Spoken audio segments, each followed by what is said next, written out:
Hola, soy David López, presentador de Cuban Top Ten. Y hoy me encuentro en la casa de Lázaro Fondora, nuestro primer talento cubano culto, para hacerle la entrevista que les prometí en mi presentación anterior. Así que solo queda una pregunta. ¿Cuánto talento crees que encontraremos?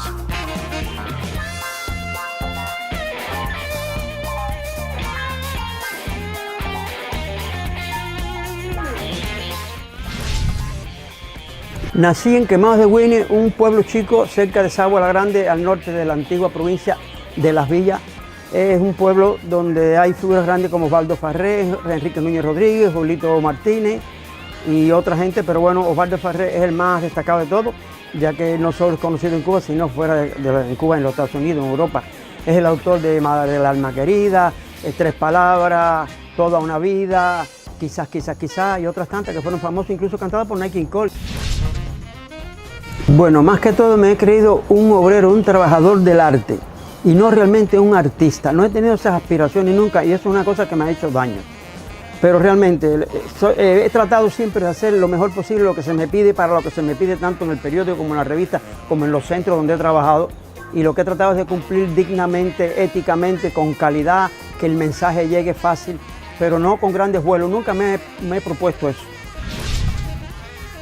Bueno, como músico comenzó en 1960, a los 20 años, en un cuarteto, en la onda de los tríos de los Panchos y eso, pero éramos un trío con bongo.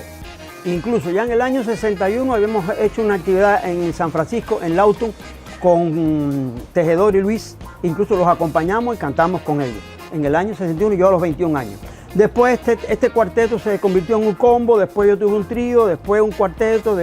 La historia es larga. Ahora, como diseñador gráfico, como publicitario, yo había matriculado dibujo comercial publicitario en la escuela Diego Rivera y entonces como a los 2 años llegó Vigilio Martínez, el director artístico de la revista Mella, buscando un grupo de muchachos porque quería hacer un equipo de historietistas y coloristas.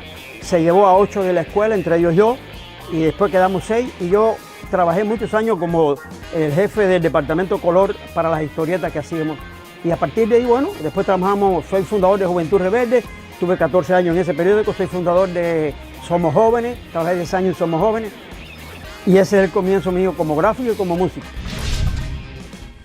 Por supuesto que es a la escuela hay que llegar puntual el jingle, que se pasó por más de 7 años en la televisión cubana, del cual se hicieron 3 versiones, Robin Hood, Caperucita Roja y Aladino. Digo esto porque es lo que más se conoce de mí, pero por ejemplo yo tengo dos libros de cuentos infantiles publicados. Yo tengo 14 años en Juventud Rebelde con mucho trabajo destacado y 10 en Somos Jóvenes igual, incluso el logotipo Somos Jóvenes es mío. E incluso esos libros que publiqué, uno es con texto e ilustraciones mías, por gente nueva, el otro es el texto nada más, que actualmente lo tengo diseñado completo para publicarlo.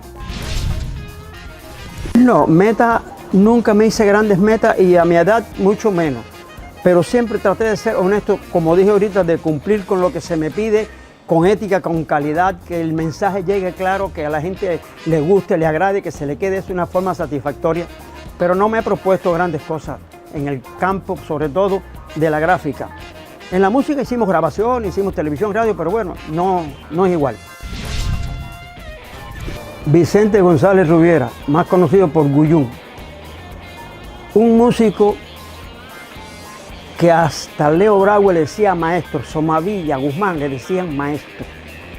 Fue maestro de armonía aplicada a la guitarra, pero él fue maestro en todos los sentidos de la palabra. Siempre estaba enseñando, siempre estaba dando buenos ejemplos.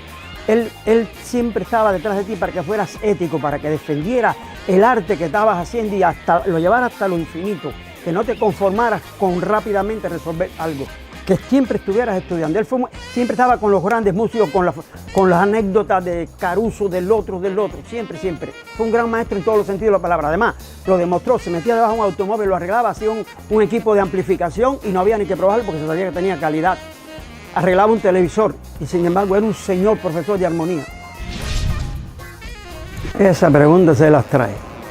Mi mayor obstáculo ha sido el origen campesino, del cual me siento muy orgulloso y debo ampliarlo. Perdón. En Cuba, los que vivían en el interior, en los pueblecitos, en el campo, tenían una filosofía de la vida, porque la vida los llevaba a eso, que mucha gente de la ciudad no se daba cuenta de eso. En el campo solo podían estudiar los que eran políticos o hijos de médicos, hijos de abogados, los que el padre tenía más o menos un comercio o algo, pero los demás con tercer, cuarto, quinto grado, leer y escribir, sumar y restar, ya aún eso tenían para ayudar a la economía de la familia. Nadie tenía un horizonte y nadie pensaba en que podía estudiar, porque es que no había ejemplo en la casa, incluso cualquier campesino tenía cuarto grado cuando más. Y entonces los hermanos para el trabajo duro del campo. Entonces nadie tenía un ejemplo cerca de uno que uno le pudiera informar, que uno le pudiera abrir el horizonte y uno quisiera estudiar. Y entonces ese fue un handicap que tuve toda la vida, que, repito, me siento muy orgulloso de origen campesino, porque para mí la gente más noble, más transparente, más humana en mi país, Cuba, está en el interior del país, en los pueblos del campo y en el campo, no en la ciudad. Yo creo que la sociedad va muy mal, el ser humano va muy mal. Se pierden valores que todo el mundo se da cuenta, pero no sucede nada. Cada día el ser humano es menos humano. Yo pienso, por suerte no voy a ver la hecatombe, pero yo pienso que el ser humano se va a destruir a sí mismo. La cultura va en detrimento, va para atrás, parece que involucionamos. Yo pienso que a cómo vamos, dentro de 10 o 15 años, el teatro, la ópera, las orquestas de concierto, el ballet, todo eso será museable. Porque si no educamos a los niños hoy en qué cosa es eso y se lo enseñamos, qué niño va a ir a un concierto, qué niño va a ir a una obra de teatro, entonces, ¿qué es lo que está gustando hoy? No es la mejor música lo que está gustando. Estamos haciendo figuras de laboratorio y la estamos elevando a niveles internacionales como si fueran grandes figuras. Y a veces los consideramos héroes ante los niños y los niños lo que están viendo es eso. Caballero, yo tengo un ejemplo en mi país que me hizo mucho daño. Mi país, y esto no es chauvinismo, es el país que más ritmos musicales tiene. Tiene más de 30 ritmos musicales. La mitad de ellos conocidos internacionalmente. Y entonces yo fui a Cuba hace 5 años y de San Antonio Maisí lo que se oía era el reggaetón. Eso es una bofetada a la música cubana, sencillamente. A mí ese fue un golpe tremendo, que yo no he salido de eso todavía. Y todavía en Cuba eso se sigue oyendo. Entonces eso es lo que los niños están oyendo, cuando no es ni música, porque lo que no se puede escribir en el pentagrama no es músico. Y eso no es más que una declamación, que ni siquiera es una buena declamación, ni siquiera es una poesía, porque son palabras obscenas de mal gusto, movimientos pélvicos. Eso es arte, a eso hemos elevado a nivel de arte, y eso es lo que se pasa en la radio, eso es lo que se ve en la televisión, en los grandes espectáculos incluso. Me asombra, el ser humano ha perdido mucha humanidad, ha perdido mucho valor. Tremendamente pesimista. Yo no voy a ver, pero el hombre se va a destruir a sí mismo. El calentamiento global es uno de ellos, que con todo esto que hemos sufrido en estos días, de ciclones, terremotos, inundaciones, deslaves, centenares de muertos, y que todavía haya personas que defiendan que no, que es mentira, que no existe un calentamiento global. Óigame. No, realmente un activista no. No hago mucha publicidad de estas cosas que estoy declarando ahora. Bueno, es una frase de Martí. Es una frase de Martí. Y tengo otra de... Son dos. Y tengo otra de ese grande hombre de la pintura y del pensamiento, Da Vinci, que es una verdad tan grande que la gente a veces no se da cuenta. Él dijo, pobre del alumno que no supere a su maestro. Y eso tiene una verdad tan grande, porque si los alumnos no superan al maestro, el desarrollo se queda en ese maestro. Hay que superar a ese maestro para seguir desarrollando. Y la frase de Martí dice que el entusiasmo nunca ha tenido canas. Maravilloso. Bueno, dirían que fui una gente honesta, que no hice concesiones, que fui transparente, que traté de dar lo mejor de mí. No, ya como te dije ahorita, no me he hecho grandes propuestas. Pienso seguir en la música como estoy haciendo con el dúo. Bueno, va a ser un personaje de la música. Chucho Valdés. Está considerado entre los 4 más grandes pianistas del jazz del mundo. Chucho Valdés se puso a estudiar la música cubana desde sus raíces y sobre todo las africanas. Estudió toda la percusión africana, los tambores batá, los tambores yuca, arará, y llegó a tener tal conocimiento de eso que por eso fue posible Iraquere. Iraquere es una revolución en los últimos 60 años en la música cubana. Chucho Valdés es apreciado en el mundo entero, donde quiera que llegue tiene que dar clases magistrales, le han dado premios importantísimos en universidades de diferentes países. Incluso Chucho Valdés ha declarado que él estuvo estudiando a unos cuantos pianistas del jazz conocidísimos americanos y que al final esos pianistas empezaron a estudiarlo él, porque él introdujo la percusión cubana en el teclado que él tocaba y se dieron cuenta que lo que él estaba haciendo en la tecla era diferente y empezaron a estudiar a Chucho. Es muy grande, muy grande. Yo pienso que hay un cantante, compositor que está haciendo buenas cosas con el son, lo ha modernizado.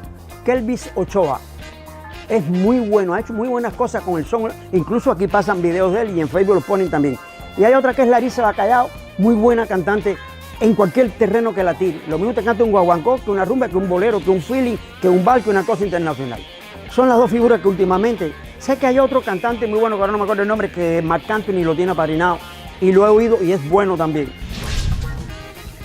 Bueno, como dijo Martí, el entusiasmo no ha tenido canas. Yo a pesar de las canas, yo me siento joven, yo nunca me siento viejo ni me siento un anciano. Y como que sé hacer música y hasta hace poco también ilustraba, diseñaba, yo pienso que uno tiene que ser práctico, que uno no puede ser sedentario, que uno puede sentarse. Yo me jubilé, pero yo sigo haciendo cosas, yo sigo haciendo ilustraciones y yo sigo haciendo música. Yo tengo un dúo y estoy trabajando en un restaurante. Bueno, ya hoy no estoy componiendo porque ya eso no lo voy a grabar, yo no tengo intenciones de ser un gran compositor, de que me interpreten. Yo tengo como 80 números y nunca pensé que yo le podía dar eso a nadie y solamente grabé con el trío 3 cosas, 3 números y en Radio Por Eso y a la escuela hay que llegar puntual, que fue el otro que se grabó. Lo demás está ahí guardado y compuse cosas que considero que si lo hubiera agarrado un Adalberto Álvarez, un Oscar de León, hubieran sido números buenos. Pero no tuve esa capacidad de buscar quién me la interpretara. Es que hay una cosa, yo primero profesionalmente fui diseñador gráfico e ilustrador, ese era mi salario por el día y por la noche era músico en los restaurantes, tocaba 3 horas, 4 horas, ahora mis 8 horas diarias, por lo que yo me iba a retirar, era el diseño gráfico y la ilustración y entonces tuve que llevar las dos paralelas, pero siempre me gustó más la música, pero mi salario asegurado estaba en trabajo por el día, diseñador gráfico e ilustrador. Bueno, es que hay un periodo muy largo. Por ejemplo, en Juventud Rebelde yo hice uno de los logotipos que se usaron en Juventud Rebelde y se hicieron tantas cosas buenas allí gráficas porque veníamos de la fusión de la revista Media con el periódico La Tarde. Entonces, como éramos de una revista, le dimos un diseño más fresco al periódico. Incluso los domingos lo trabajábamos tremendamente bien y había un equipo de diseñadores e ilustradores que lo enriquecíamos. Y entonces ahí se hicieron tantas cosas que hasta que resultan cómicas. Por ejemplo, en una reunión del buró político que estaban haciendo una votación, Blas Roca había bajado la mano y todos los demás estaban votando. Nosotros teníamos que poner a Blas Roca votando. O algún dirigente importante que en ese momento pestañó, había que abrirle los ojos. En una actividad, por ejemplo, de motocross, que en una curva salía 3 o 4 diferentes motociclistas, pero no uno detrás del otro, sino independientes. El fotógrafo nada más que había agarrado uno y me dice, mira, por esta esquina me pasó el primer premio, el segundo premio y el tercer premio. Pero hay uno solo. Y entonces eso lo teníamos nosotros que hacer. Foto por foto, copiar, hacer un collage y entonces poner 3, 4 motociclistas en esa curva doblando. Eso era a nivel de pegar y retocar con tempera, con tinta china, y eso la gente no se daba cuenta. Un día lo hicimos y el INDE mandó a pedir esa foto y no la teníamos porque había sido un collage hecho a mano. Cosas así. Además, yo tengo el logotipo de Guiñol, que fue un premio que gané en un concurso, que yo no participaba en muchos concursos. Gané varios concursos de eso. Soy el logotipo de Somos Jóvenes, la personalidad gráfica de Somos Jóvenes se la di yo durante 10 años, la inclusión de la abejita incluso, el logotipo de SEDME, el logotipo de Alma Mater. Entonces en Somos Jóvenes hice 3 grupos de abecedario de letras diseñadas por mí, nada más que para Somos Jóvenes. Eso no lo tenía otra revista en Cuba. Y esos son logros que la gente no lo sabe, pero son logros que la revista los tuvo. Por eso tenía la personalidad gráfica que tenía. Es que nosotros sabíamos que nos podíamos buscar un problema si nos salíamos de algo que uno sabía que estaba ahí latente, porque uno oía los discursos de los dirigentes y entonces nuestro centro era político, allí daban charlas, allí se reunían con nosotros Y si tú hacías algo que pudiera interpretarse así, te lo decían, mira, esto es mejor cambiarlo. Y entonces ya uno mismo estaba limitado. Uno mismo se limitaba porque sabía que habían cosas que no la podía tocar. Yo, cuando mi mujer cumplió 50 años, le hice una canción. Iba a empezar a hacer instrumental. Me gustó mucho lo instrumental, yo oía mucho Radio Enciclopedia. Paul Muriá, Fran Purcell, toda esa gente a mí me encantaba. Y entonces yo empecé instrumental. Cuando se la enseñé a un amigo mío que es compositor, me dijo, ¿qué va? Tienes que hacer la letra. Ahí tiene que ser un poema.